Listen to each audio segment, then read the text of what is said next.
Good evening, and thank you for joining me for another Boring Books for Bedtime. I hope tonight's selection provides all the boredom your busy brain needs to quiet down and let you get some sleep. Before we begin, I'd like to give a special shout out of thanks to two new members of our Patreon family, Jennifer and Donna. Thank you both so much for supporting this podcast. By becoming members of our Patreon, you help us cover the costs of production and distribution while helping us remain 100% listener-supported and ad-free, and it's very much appreciated. And as a special gift, everyone who supports us on Patreon or drops us a one-time tip via buymeacoffee.com in the month of September will be receiving a complete, uninterrupted recording of the Book of Tea, the book we're finishing tonight. I really love this work, so it's a pleasure to be able to gift it to you in its entirety. Now, let's read and relax. Find a comfortable spot. Adjust your volume. Take a nice, deep breath in. Let it out slowly. And off we go. Tonight, let's return to the Book of Tea by Kakuzo Okakura, first published in 1906. Let's pick up where we left off, Chapter 5, Art Appreciation. Have you heard the Taoist tale of the taming of the harp? Once in the hoary ages, in the ravine of Lung Men, stood a kiri tree, a veritable king of the forest. It reared its head to talk to the stars. Its roots struck deep into the earth, mingling their bronzed coils with those of the silver dragon that slept beneath. And it came to pass that a mighty wizard made of this tree a wondrous harp, whose stubborn spirit should be tamed but by the greatest of musicians. For long the instrument was treasured by the Emperor of China, but all in vain were the efforts of those who in turn tried to draw melody from its strings. In response to their utmost strivings, there came from the harp but harsh notes of disdain, ill-accorded with the songs they fain would sing. The harp refused to recognize a master. At last came Pei Wo, the prince of harpists. With tender hand he caressed the harp, as one might seek to soothe an unruly horse, and softly touched the chords. He sang of nature and the seasons, of high mountains and flowing waters, and all the memories of the tree awoke. Once more the sweet breath of spring played amidst its branches. The young cataracts, as they danced down the ravine, laughed to the budding flowers. Anon were heard the dreamy voices of summer, with its myriad insects, the gentle pattering of rain, the wail of the cuckoo. Hark, a tiger roars, the valley answers again. It is autumn. In the desert night, sharp like a sword gleams the moon upon the frosted glass. Now winter reigns, and through the snow-filled air swirl flocks of swans, and rattling hailstones beat upon the boughs with fierce delight. Then Pei Wo changed the key and sang of love. The forest swayed like an ardent swain deep lost in thought. On high, like a haughty maiden, swept a cloud bright and fair, but passing, trailed long shadows on the ground, black like despair. Again the mode was changed. Pei Wo sang of war, of clashing steel and trampling steeds. And in the harp arose the tempest of lung men. The dragon rode the lightning. The thundering avalanche crashed through the hills. In ecstasy, the celestial monarch asked Peiwo, wherein lay the secret of his victory. "Sire," he replied, "others have failed because they sang but of themselves. I left the harp to choose its theme, and knew not truly whether the harp had been Peiwo, or Peiwo were the harp." This story well illustrates the mystery of art appreciation.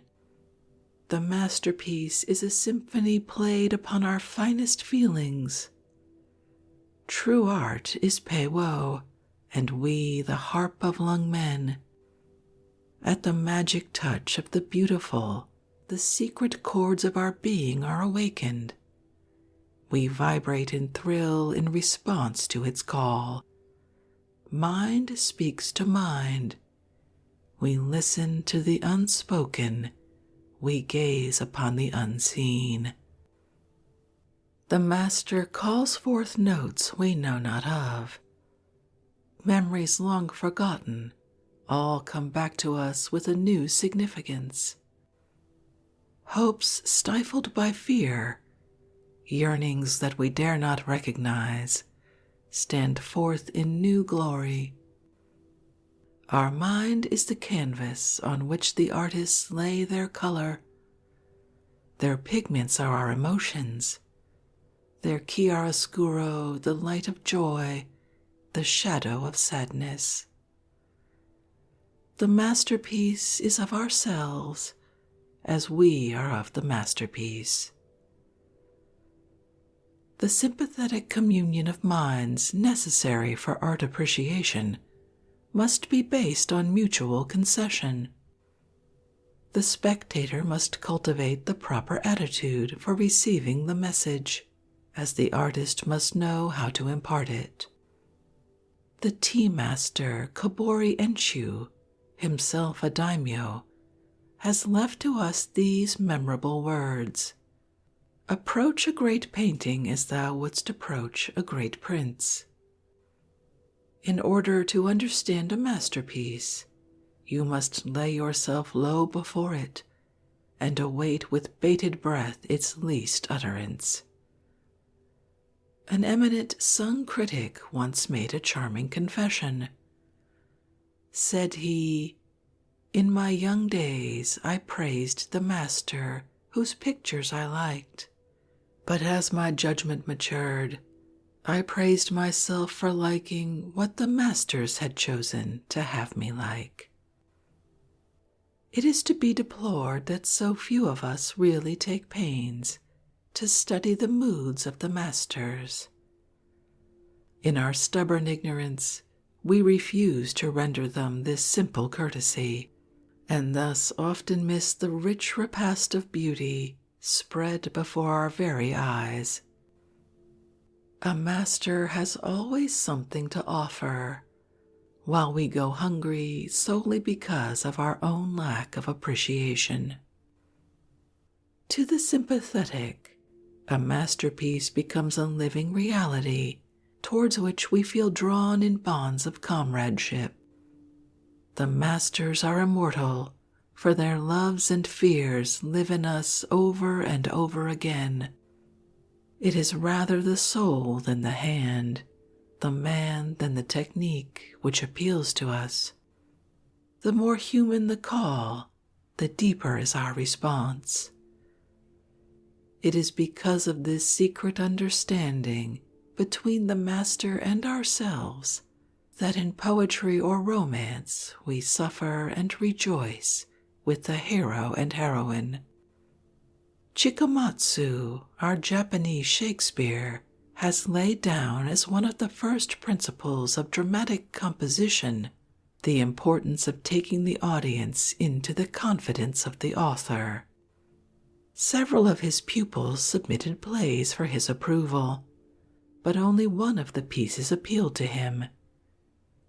It was a play somewhat resembling the Comedy of Errors, in which twin brethren suffer through mistaken identity. This, said Chikamatsu, has the proper spirit of the drama, for it takes the audience into consideration. The public is permitted to know more than the actors.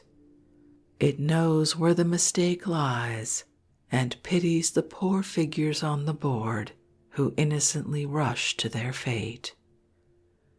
The great masters, both of the East and the West, never forgot the value of suggestion as a means for taking the spectator into their confidence. Who can contemplate a masterpiece without being awed by the immense vista of thought presented to our consideration? How familiar and sympathetic are they all! How cold in contrast the modern commonplaces! In the former, we feel the warm outpouring of a man's heart. In the latter, only a formal salute. Engrossed in his technique, the modern rarely rises above himself. Like the musicians who vainly invoked the Lungmen harp, he sings only of himself. His works may be nearer science, but are further from humanity. We have an old saying in Japan that a woman cannot love a man who is truly vain, for there is no crevice in his heart for love to enter and fill up. In art, vanity is equally fatal to sympathetic feeling, whether on the part of the artist or the public. Nothing is more hallowing than the union of kindred spirits in art. At the moment of meeting, the art lover transcends himself. At once he is and is not. He catches a glimpse of infinity, but words cannot voice his delight, for the eye has no tongue. Freed from the fetters of matter, his spirit moves in the rhythm of things. It is thus that art becomes akin to religion and ennobles mankind. It is this which makes a masterpiece something sacred. In the old days, the veneration in which the Japanese held the work of the great artist was intense. The tea masters guarded their treasures with religious secrecy, and it was often necessary to open a whole series of boxes, one within another, before reaching the shrine itself, the silken wrapping within whose soft folds lay the Holy of Holies. Rarely was the object exposed to view, and then only to the initiated. At the time when teaism was in the ascendancy, the Taiko's generals would be better satisfied with the present of a rare work of art than a large grant of territory as a reward of victory. Many of our favorite dramas are based on the loss and recovery of a noted masterpiece. For instance, in one play, The Palace of Lord Hosokawa, in which was preserved the celebrated painting of Daruma by Sessen, suddenly takes fire through the negligence of the samurai in charge. Resolved at all hazards to rescue the precious painting, he rushes into the burning building and seizes the kakamono, only to find all means of exit cut off by the flames. Thinking only of the picture, he slashes open his body with his sword, wraps his torn sleeve about the sessen, and plunges it into the gaping wound. The fire is at last extinguished. Among the smoking embers is found a half-consumed corpse, within which reposes the treasure uninjured by the fire. Horrible as such tales are, they illustrate the great value that we set upon a masterpiece, as well as the devotion of a trusted samurai. We must remember, however, that art is of value only to the extent that it speaks to us. It might be a universal language if we ourselves were universal in our sympathies. Our finite nature, the power of tradition and conventionality, as well as our hereditary instincts, restrict the scope of our capacity for artistic enjoyment. Our very individuality establishes in one sense a limit to our understanding, and our aesthetic personality seeks its own affinities in the creations of the past.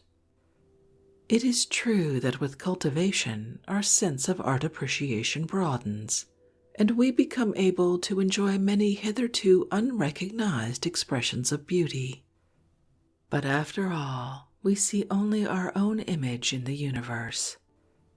Our particular idiosyncrasies dictate the mode of our perceptions.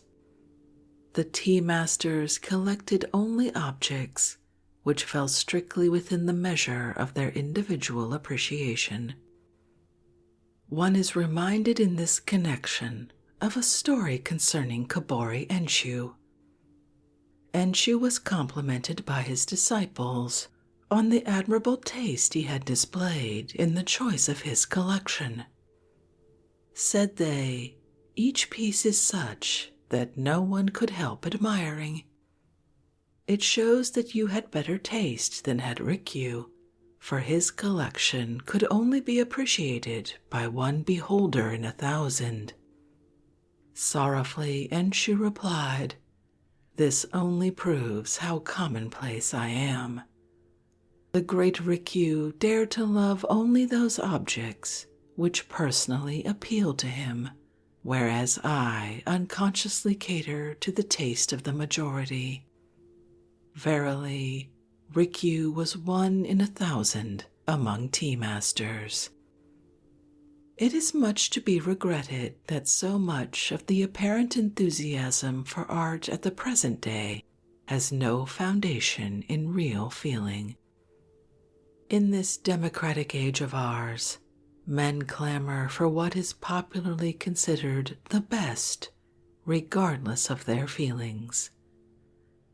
They want the costly, not the refined, the fashionable, not the beautiful. To the masses, contemplation of illustrated periodicals, the worthy product of their own industrialism, would give more digestible food for artistic enjoyment than the early Italians or the Ashikaga masters whom they pretend to admire. The name of the artist is more important to them than the quality of the work. As a Chinese critic complained many centuries ago, people criticize a picture by their ear. It is this lack of genuine appreciation that is responsible for the pseudo-classic horrors that today greet us wherever we turn. Another common mistake is that of confusing art with archaeology. The veneration born of antiquity is one of the best traits in the human character, and fain would we have it cultivated to a greater extent. The old masters are rightly to be honored for opening the path to future enlightenment. The mere fact that they have passed unscathed through centuries of criticism and come down to us still covered with glory commands our respect. But we should be foolish indeed if we valued their achievement simply on the score of age. Yet we allow our historical sympathy to override our aesthetic discrimination. We offer flowers of approbation when the artist is safely laid in his grave. The 19th century, pregnant with the theory of evolution, has moreover created in us the habit of losing sight of the individual in the species. A collector is anxious to acquire specimens to illustrate a period or a school and forgets that a single masterpiece can teach us more than any number of the mediocre products of a given period or school. We classify too much and enjoy too little. The sacrifice of the aesthetic to the so-called scientific method of exhibition has been the bane of many museums. The claims of contemporary art cannot be ignored in any vital scheme of life. The art of today is that which really belongs to us. It is our own reflection. In condemning it, we but condemn ourselves. We say that the present age possesses no art. Who is responsible for this? It is indeed a shame that despite all our rhapsodies about the ancients, we pay so little attention to our own possibilities. Struggling artists, weary souls lingering in the shadow of cold disdain. In our self-centered century, what inspiration do we offer them? The past may well look with pity at the poverty of our civilization. The future will laugh at the barrenness of our art.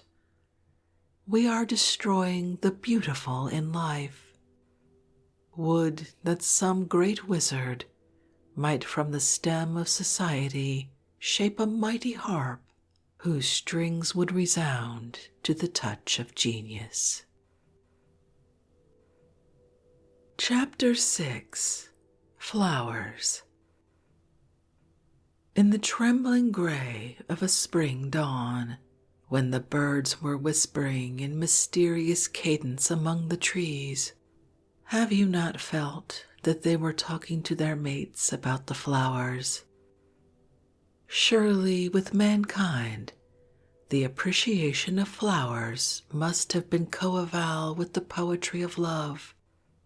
Where better than in the flower, sweet in its unconsciousness, fragrant because of its silence, can we imagine the unfolding of a virgin soul? The primeval man, in offering the first garland to his maiden, thereby transcended the brute. He became human in thus rising above the crude necessities of nature. He entered the realm of art when he perceived the subtle use of the useless. In joy or sadness, flowers are our constant friends. We eat, drink, sing, dance, and flirt with them. We wed and christen with flowers. We dare not die without them. We have worshipped with the lily. We have meditated with the lotus. We have charged in battle array with the rose and the chrysanthemum. We have even attempted to speak in the language of flowers. How could we live without them? It frightens one to conceive of a world bereft of their presence. What solace do they not bring to the bedside of the sick? What a light of bliss to the darkness of weary spirits. Their serene tenderness restores to us our waning confidence in the universe, even as the intent gaze of a beautiful child recalls our lost hopes. When we are laid low in the dust, it is they who linger in sorrow over our grave. Sad as it is, we cannot conceal the fact that in spite of our companionship with flowers, we have not risen very far above the brute. Scratch the sheepskin, and the wolf within us will soon show his teeth.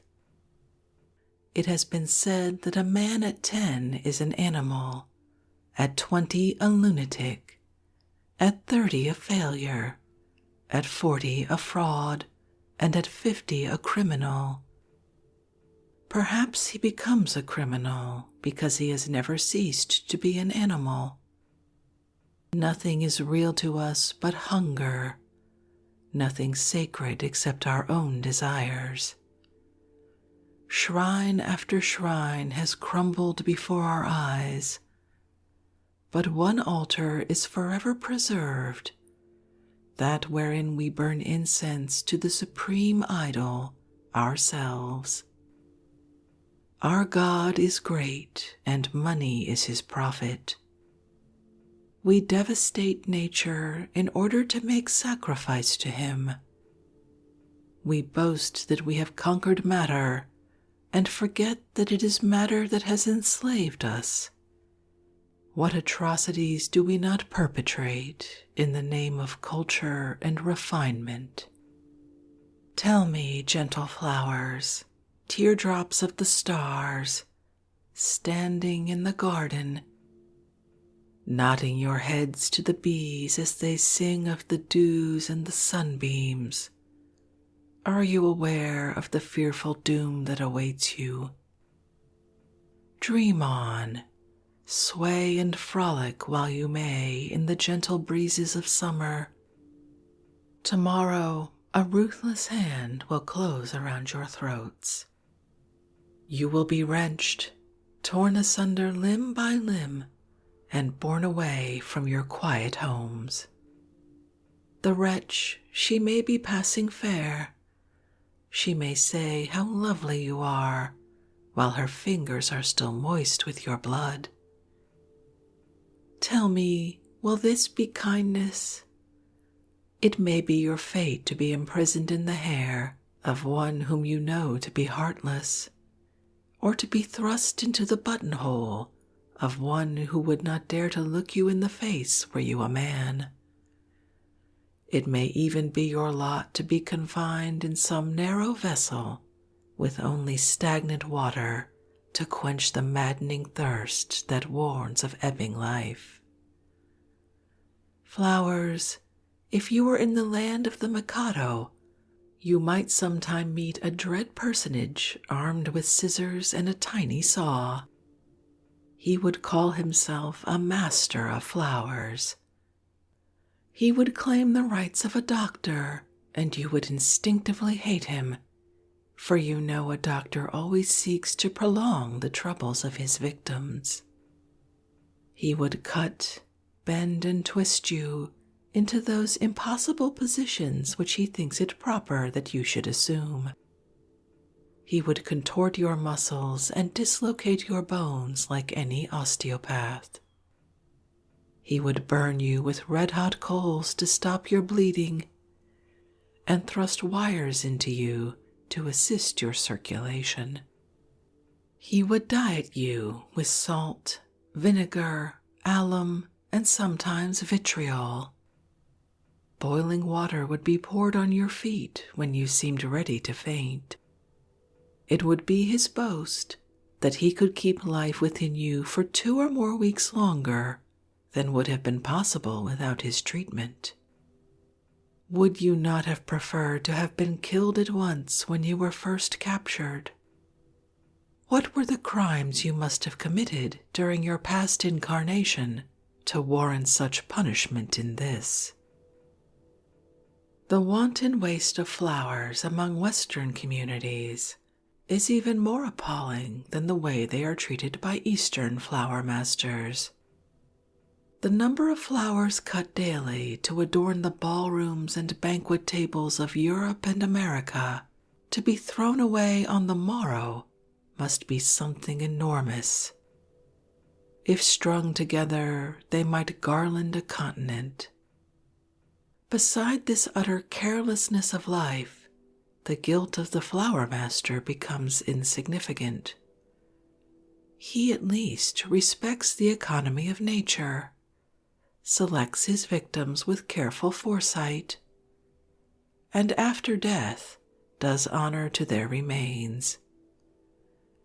In the West, the display of flowers seems to be a part of the pageantry of wealth, the fancy of a moment. Whither do they all go, these flowers, when the revelry is over? Nothing is more pitiful than to see a faded flower remorselessly flung upon a dung heap. Why were the flowers born so beautiful and yet so hapless? Insects can sting, and even the meekest of beasts will fight when brought to bay. The birds whose plumage is sought to deck some bonnet can fly from its pursuer. The furred animal whose coat you covet for your own may hide at your approach. Alas, the only flower known to have wings is the butterfly. All others stand helpless before the destroyer. If they shriek in their death agony, their cry never reaches our hardened ears. We are ever brutal to those who love and serve us in silence, but the time may come when for our cruelty we shall be deserted by these best friends of ours. Have you not noticed that the wild flowers are becoming scarcer every year? It may be that their wise men have told them to depart till man becomes more human. Perhaps they have migrated to heaven. Much may be said in favor of him who cultivates plants. The man of the pot is far more humane than he of the scissors. We watch with delight his concern about water and sunshine, his feuds with parasites, his horror of frosts, his anxiety when the buds come slowly, his rapture when the leaves attain their luster. In the East, the art of floriculture is a very ancient one, and the lives of a poet and his favorite plant have often been recorded in story and song. With the development of ceramics during the Tang and Sung dynasties, we hear of wonderful receptacles made to hold plants, not pots, but jeweled palaces. A special attendant was detailed to wait upon each flower and to wash its leaves with soft brushes made of rabbit hair. It has been written that the peony should be bathed by a handsome maiden in full costume, that a winter plum should be watered by a pale, slender monk. In Japan, one of the most popular of the no dances, the hachinoki, composed during the Ashikaga period, is based upon the story of an impoverished knight who on a freezing night, in lack of fuel for a fire, cuts his cherished plants in order to entertain a wandering friar. The friar is, in reality, no other than Hojo Tokiyori, the Harun al-Rashid of our tales, and the sacrifice is not without its reward. This opera never fails to draw tears from a Tokyo audience even today. Great precautions were taken for the preservation of delicate blossoms. Emperor Hyun-sung of the Tang dynasty hung tiny golden bells on the branches in his garden to keep off the birds. He it was who went off in the springtime with his court musicians to gladden the flowers with soft music. A quaint tablet, which tradition ascribes to Yoshitsune, the hero of our Arthurian legends, is still extant in one of the Japanese monasteries, Sumadera near Kobe. It is a notice put up for the protection of a certain wonderful plum tree and appeals to us with the grim humor of a warlike age. After referring to the beauty of the blossoms, the inscription says, "Whoever cuts a single branch of this tree shall forfeit a finger therefor." Would that such laws could be enforced nowadays against those who wantonly destroy flowers and mutilate objects of art. Yet even in the case of pot flowers, we are inclined to suspect the selfishness of man. Why take the plants from their homes and ask them to bloom mid strange surroundings? Is it not like asking the birds to sing and mate cooped up in cages? Who knows but that the orchids feel stifled by the artificial heat in your conservatories, and hopelessly long for a glimpse of their own southern skies? The ideal lover of flowers is he who visits them in their native haunts, like Dao Young-ming, who sat before a broken bamboo fence in converse with the wild chrysanthemum, or Lin Wo-sing, losing himself amid mysterious fragrance as he wandered in the twilight among the plum blossoms of the western lake. 'Tis said that Chao Mu-shi slept in a boat so that his dreams might mingle with those of the lotus. It was the same spirit which moved the Empress Komyo, one of our most renowned Nara sovereigns, as she sang, "If I pluck thee, my hand will defile thee, O flower. Standing in the meadows as thou art, I offer thee to the Buddhas of the past, of the present, of the future." However, let us not be too sentimental. Let us be less luxurious but more magnificent. Said Lao Tzu, "Heaven and earth are pitiless." Said Kobodaishi, "Flow, flow, flow, flow. The current of life is ever onward. Die, die, die, die. Death comes to us all. Destruction faces us wherever we turn. Destruction below and above. Destruction behind and before. Change is the only eternal. Why not as welcome death as life? They are but counterparts one of the other, the night and day of Brahma.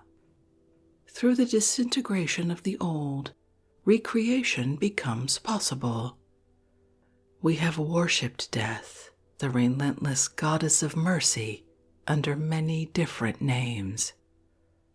It was the shadow of the all-devouring that the Gabers greeted in the fire. It is the icy purism of the sword soul, before which Shinto Japan prostrates herself even today. The mystic fire consumes our weakness. The sacred sword cleaves the bondage of desire. From our ashes springs the phoenix of celestial hope. Out of the freedom comes a higher realization of manhood. Why not destroy flowers, if thereby we can evolve new forms, ennobling the world idea? We only ask them to join in our sacrifice to the beautiful. We shall atone for the deed by consecrating ourselves to purity and simplicity. Thus reasoned the tea masters when they established the cult of flowers. Anyone acquainted with the ways of our tea and flower masters must have noticed the religious veneration with which they regard flowers. They do not cull at random, but carefully select each branch or spray with an eye to the artistic composition they have in mind. They would be ashamed should they chance to cut more than were absolutely necessary. It may be remarked in this connection that they always associate the leaves, if there be any, with the flower, for the object is to present the whole beauty of plant life. In this respect, as in many others, their method differs from that pursued in Western countries. Here we are apt to see only the flower stems, heads as it were, without body, stuck promiscuously into a vase. When a tea master has arranged a flower to his satisfaction, he will place it on the tokonoma, the place of honor in a Japanese room. Nothing else will be placed near it which might interfere with its effect, not even a painting, unless there be some special aesthetic reason for the combination. It rests there like an enthroned prince, and the guests or disciples on entering the room will salute it with a profound bow before making their addresses to the host. Drawings from masterpieces are made and published for the edification of amateurs. The amount of literature on the subject is quite voluminous. When the flower fades, the master tenderly consigns it to the river or carefully buries it in the ground. Monuments are sometimes erected to their memory. The birth of the art of flower arrangement seems to be simultaneous with that of teaism in the 15th century. Our legends ascribe the first flower arrangement to those early Buddhist saints who gathered the flowers strewn by a storm and in their infinite solicitude for all living things placed them in vessels of water. It is said that Soami, the great painter and connoisseur of the court of Ashikaga Yoshimasa, was one of the earliest adepts at it. Juko, the tea master, was one of his pupils, as was also Senno, the founder of the house of Ikenobo, a family as illustrious in the annals of flowers as was that of the Kanos in painting. With the perfecting of the tea ritual under Rikyu in the latter part of the 16th century, flower arrangement also attains its full growth. Rikyu and his successors, the celebrated Odo Wuraka, Furuka Oribe, Koyetsu, Kobori Enshu, and Katagiri Sekishiu, vied with each other in forming new combinations. We must remember, however, that the flower worship of the tea masters formed only a part of their aesthetic ritual, and was not a distinct religion by itself. A flower arrangement, like the other works of art in the tea room, was subordinated to the total scheme of decoration. Thus Sekishiu ordained that white plum blossoms should not be made use of when snow lay in the garden. Noisy flowers were relentlessly banished from the tea room. A flower arrangement by a tea master loses its significance if removed from the place for which it was originally intended, for its lines and proportions have been specially worked out with a view to its surroundings. The adoration of the flower for its own sake begins with the rise of flower masters toward the middle of the 17th century. It now becomes independent of the tea room and knows no law save that the container imposes on it. New conceptions and methods of execution now became possible, and many were the principles and schools resulting therefrom. A writer in the middle of the last century said he could count over 100 different schools of flower arrangement. Broadly speaking, these divide themselves into two main branches, the formalistic and the naturalistic. The formalistic schools, led by the Ikonobos, aimed at a classical idealism corresponding to that of the Kano academicians. we possess records of arrangements by the early masters of the school, which almost reproduce the flower paintings of Sansetsu and Tsunenobu. The naturalistic school, on the other hand, accepted nature as its model, only imposing such modifications of form as conduced to the expression of artistic unity.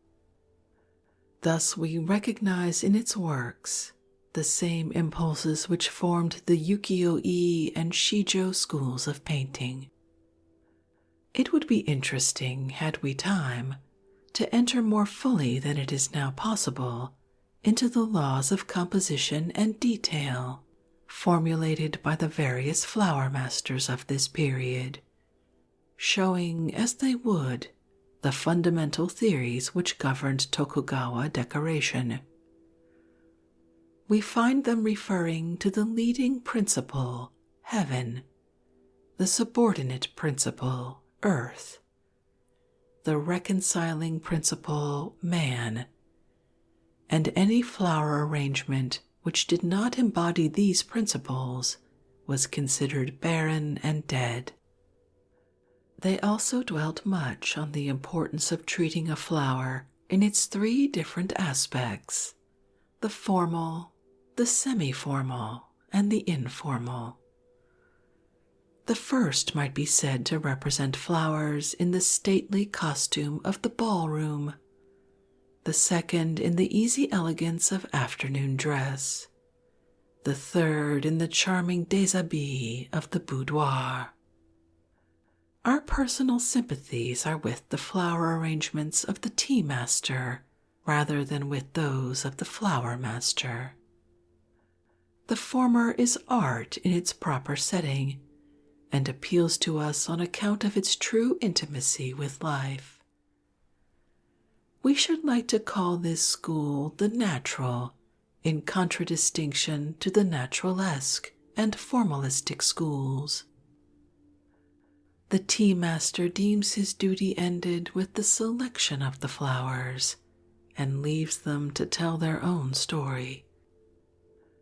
Entering a tea room in late winter, you may see a slender spray of wild cherries in combination with a budding camellia. It is an echo of departing winter, coupled with the prophecy of spring. Again, if you go into a noon tea on some irritatingly hot summer day, you may discover in the darkened coolness of the tokonoma a single lily in a hanging vase. Dripping with dew, it seems to smile at the foolishness of life. A solo of flowers is interesting, but in a concerto with painting and sculpture, the combination becomes entrancing.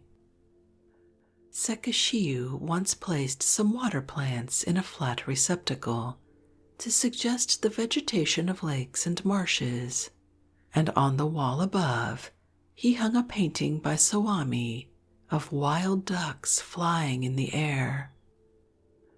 Shoha, another tea master, combined a poem on the beauty of solitude by the sea with a bronze incense burner in the form of a fisherman's hut, and some wild flowers of the beach. One of his guests has recorded that he felt in the whole composition the breath of waning autumn. Flower stories are endless. We shall recount but one more. In the 16th century, the morning glory was as yet a rare plant with us. Rikyu had an entire garden planted with it, which he cultivated with assiduous care. The fame of his convolvuli reached the ear of the Taiko, and he expressed a desire to see them, in consequence of which Rikyu invited him to a morning tea at his house. On the appointed day, Taiko walked through the garden, but nowhere could he see any vestige of the convolvulus. The ground had been leveled and strewn with fine pebbles and sand. With sullen anger the despot entered the tea-room, but a sight waited him there which completely restored his humor. On the tokonoma, in a rare bronze of Sung workmanship, lay a single morning glory, the queen of the whole garden. In such instances, we see the full significance of the flower's sacrifice. Perhaps the flowers appreciate the full significance of it. They are not cowards like men. Some flowers glory in death. Certainly the Japanese cherry blossoms do, as they freely surrender themselves to the winds. Anyone who has stood before the fragrant avalanche at Yoshino or Arashiyama must have realized this. For a moment, they hover like bejeweled clouds and dance above the crystal streams.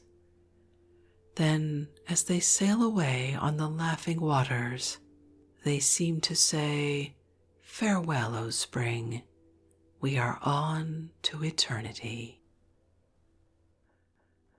Chapter 7. Tea Masters. In religion, the future is behind us. In art, the present is the eternal. The tea masters held that real appreciation of art is only possible to those who make of it a living influence. Thus they sought to regulate their daily life by the high standard of refinement which obtained in the tea-room. In all circumstances, serenity of mind should be maintained, and conversation should be conducted as never to mar the harmony of the surroundings. The cut and color of the dress, the poise of the body, and the manner of walking could all be made expressions of artistic personality. These were matters not to be lightly ignored, for until one has made himself beautiful, he has no right to approach beauty. Thus the tea master strove to be something more than the artist, art itself. It was the Zen of aestheticism. Perfection is everywhere if we only choose to recognize it. Rikyu loved to quote an old poem which says, "To those who long only for flowers, fain would I show the full-blown spring which abides in the toiling buds of snow-covered hills." Manifold indeed have been the contributions of the tea masters to art. They completely revolutionized the classical architecture and interior decorations, and established the new style which we have described in the chapter of the tea-room, a style to whose influence even the palaces and monasteries built after the 16th century have all been subject. The many-sided Kobori Enshu has left notable examples of his genius in the imperial villa at Katsura, the castles of Nagayo and Nijo, and the monastery of Kohoan. All the celebrated gardens of Japan were laid out by the tea masters. Our pottery would probably never have attained its high quality of excellence if the tea masters had not lent to it their inspiration. The manufacture of the utensils used in the tea ceremony, calling forth the utmost expenditure of ingenuity on the parts of our ceramists. The 7 kilns of Enshu are well known to all students of Japanese pottery. Many of our textile fabrics bear the names of tea masters who conceived their color or design. It is impossible indeed to find any department of art in which the tea masters have not left marks of their genius. In painting and lacquer, it seems almost superfluous to mention the immense services they have rendered. One of the greatest schools of painting owes its origin to the tea master Honami Koyetsu, famed also as a lacquer artist and potter. Beside his works, the splendid creation of his grandson Koho and of his grandnephews Korin and Kenzan almost fall into the shade. The whole Korin school, as it is generally designated, is an expression of teaism. In the broad lines of this school, we seem to find the vitality of nature itself. Great as has been the influence of the tea masters in the field of art, it is as nothing compared to that which they have exerted on the conduct of life. Not only in the usages of polite society, but also in the arrangement of all our domestic details, do we feel the presence of the tea masters.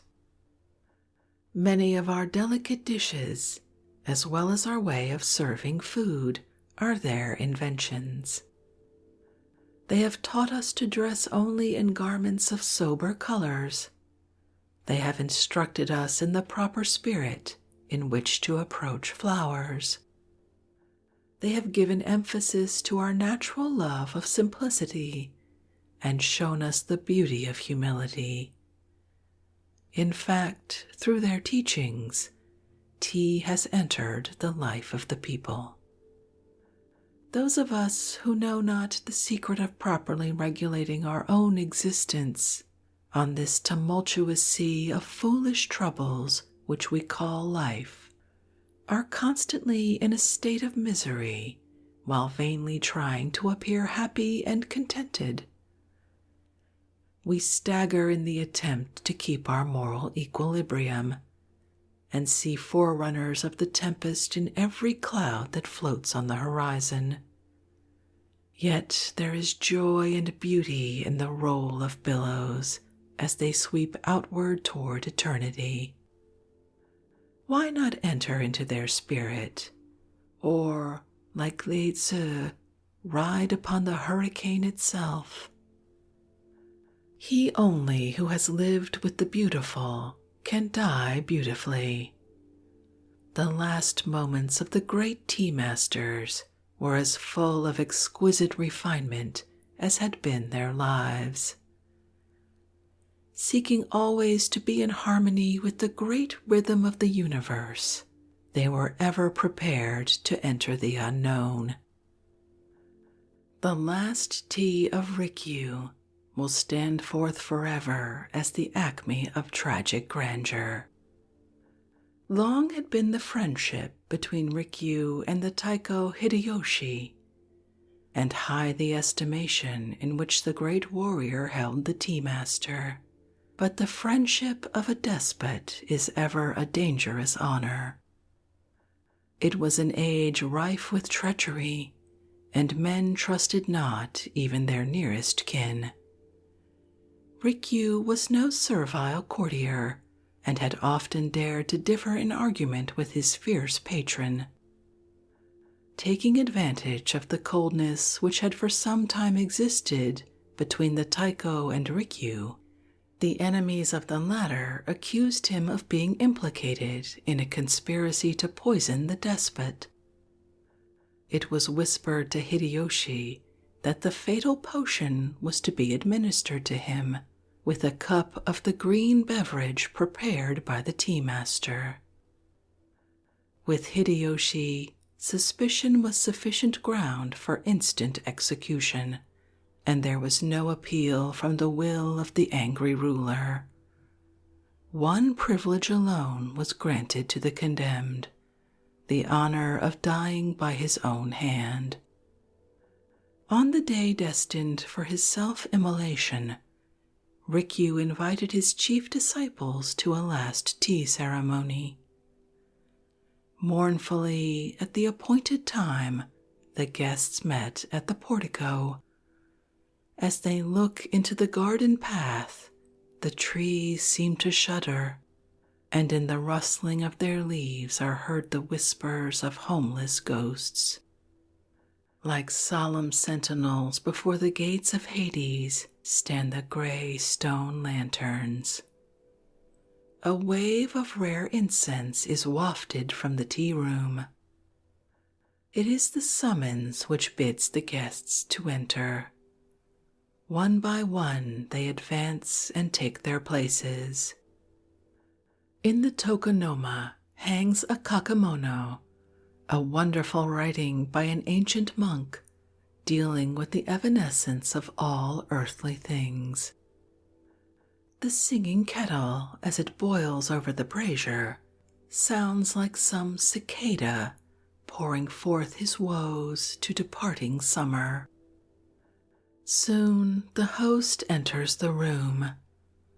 Each in turn is served with tea, and each in turn silently drains his cup, the host last of all.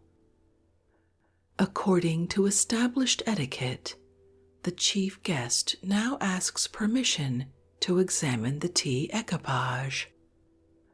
Rikyu places the various articles before them with the kakemono.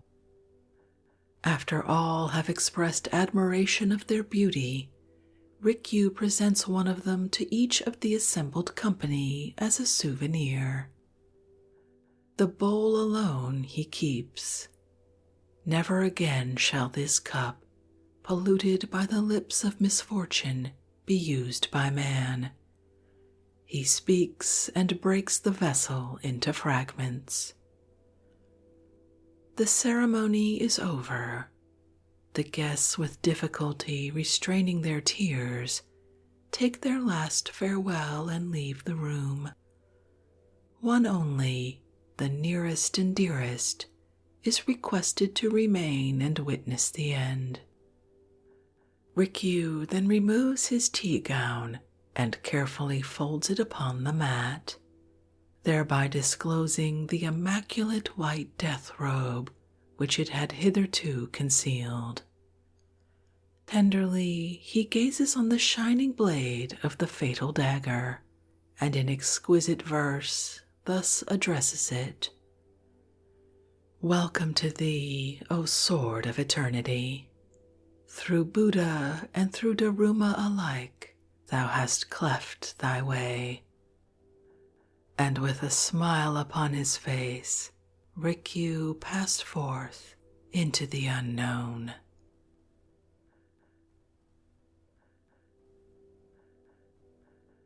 And with that, we've reached the end of the Book of Tea by Kakuzo Okakura, a tiny volume filled with magnificently grand ideas. I really enjoyed reading this to you, and I hope you enjoyed it as well. If you'd like to read this work for yourself, as always, you'll find a link to a free ebook from Project Gutenberg in the show description. If you'd like to connect, or suggest a boring book you'd like to hear read, you can drop me an email via our website, www.boringbookspod.com, or catch me on Twitter at boringbookspod. I always love hearing from you. Thank you so much for joining me for this evening's reading. Until our next boring book, good night.